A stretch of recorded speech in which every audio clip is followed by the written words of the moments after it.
I'm Jason Sentney, and this is Working for Wyoming. In this episode of Working for Wyoming, I wanted to talk to you a little bit about trade agreements. Now, currently, Congress is reviewing what's called the Trans-Pacific Partnership. It's a bad deal for everyone except the corporations involved.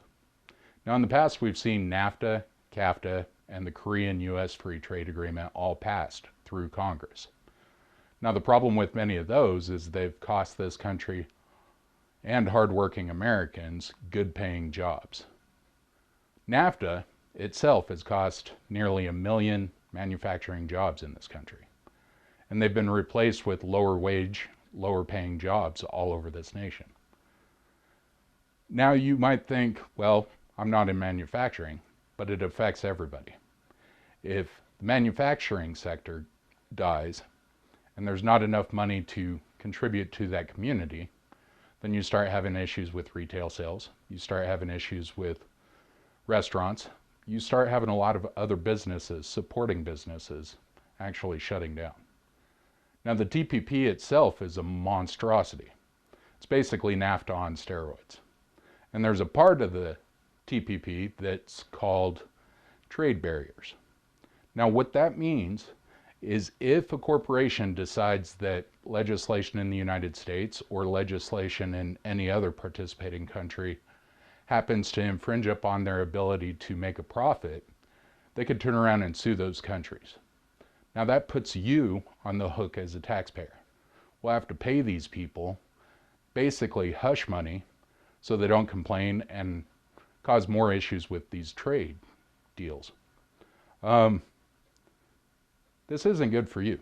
It's not good for me. It's not good for Wyoming. We really need to contact members of Congress, or if elected, I'm going to take a look at this, and hopefully by then it's not passed, and if it is, I will look into repealing the Trans-Pacific Partnership. Now this is the part of the video where you, the viewer, have the opportunity to ask me, the candidate, a question. Dean from Gillette asks, with Arch Coal recently filing for bankruptcy, how do you think that affects Wyoming? Well, I currently have family members that work in the coal industry and a few that actually work for Arch Coal.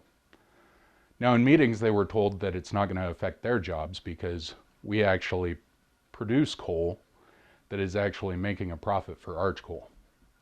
Now that's a good thing. But we've also seen the Department of Interior actually currently make a moratorium against any more leases on coal land. This administration is actually trying to kill coal jobs, and they're trying to do it overnight with no substitute for the working people of Wyoming or any other coal state. It's definitely a war on coal. Now, if elected, what I plan on doing is repealing some of these problem areas that actually affect our coal industry.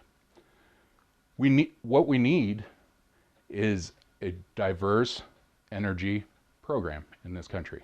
That's nuclear, that's wind, that's solar, that's coal, oil, and natural gas.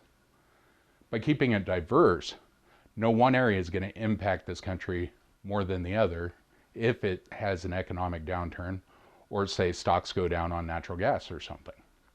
Now, Dean, I hope that answers your questions.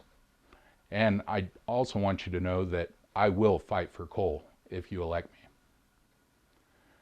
Now, next Saturday, I actually have a debate coming up with other candidates running for the U.S. House of Representatives to represent this great state. If you have a chance, it's in Worland, it's at 3 o'clock, and it's at the Washakie County Museum. I hope to see you there. God bless everyone, and God bless the great state of Wyoming. Thank you. We are